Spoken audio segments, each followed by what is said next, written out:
Good afternoon, ladies and gentlemen. My name is Richard Chrobocinksi, and I'm on a board of directors with Monmouth County Friends of Clearwater, also in charge of the boat committee.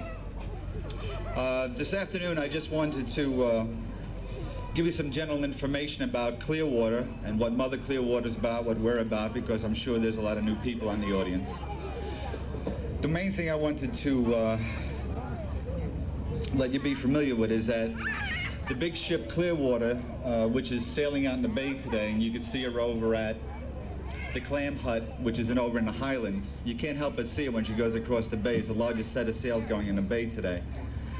But the way it works out is quite a few years back, when Pete Seeger had an idea of having a traditional old ship sailing the Hudson River again to bring people back to the river and let them see what's happening to our aquatic life and the environment. The Clearwater was the very first ship to start with this idea. And what they had asked after that was for other people along the Hudson and all along the waterways to also get involved and create sloop clubs, in a sense, like ours. There are several other sloop clubs. There are several other boats. There's one that's called the Sojourner of Truth, and she works like in the middle of the Hudson River, taking care of that particular part of the waterway. Mother Clearwater takes care of the entire Hudson because of the size, with projects they bring in on polluters and items of that nature. The other boat that's available that we have is called the Woody Guthrie, and that boat comes out of Beacon, and they take care of the waterways up there.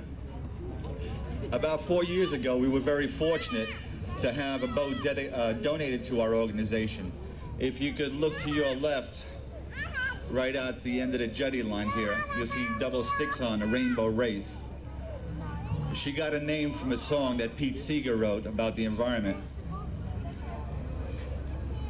Now, the Rainbow Race is our pride and joy of the Monmouth County Friends of Clearwater, and we've used her to do water sampling in the bay. And it seems like the bay area is a little bit larger than the Hudson River when you really go around the perimeter of it. And there's quite a bit of work that we have done. There's quite a bit of work that we still have to do. What we're trying to do is more or less bring attention to the polluters in the area of just cleaning up the environment, because the one thing that's it never seems to be understood is that the waterways are made for all of us. They're not made for just one company or one person to pollute. And what we were hoping is that you would join us and come and help us with projects we're working on. And we have our intention and our hopes is to clean up the entire Raritan Bay area, which is a very big project, and I'm sure we can undertake without no problem at all. The other thing that I'm very proud to mention to you, and what I'm carrying in my hand right now, is what's called a Peace Navy flag, which I'd like to hold up for you.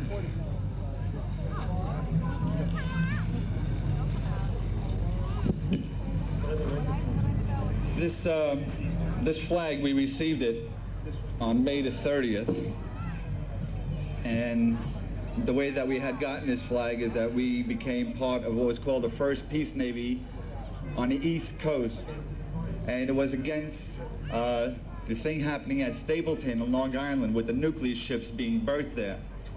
Because the thing is that we realize is that we are extremely concerned about the environment, to say the least, and it is an extremely high environmental danger having nuclear ships so close proximity to New York and the public like that.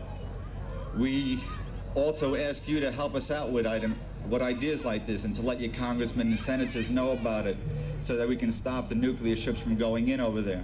What we really look at when we see a nuclear ship, and I mean, if anybody had a lesson better than us, was Russia with the Chernobyl that happened. And what these ships are to us is they're just like floating Chernobyls. You have to realize that they do have an impact area of 28 miles if anything happens to one of those ships. 28 miles makes it all the way down to Long Branch from New York, where they're located. So consider yourself in the impact area. So Chernobyls, whether in the harbor or anywhere else on Earth, it's a time for humankind to just say no to it all. So with your help, we'd like you to join us. Come over here to the Clearwater stand, get a membership form, and we have a lot of jobs you could help us out with. Thank you very much. Enjoy your day. We'd like to thank George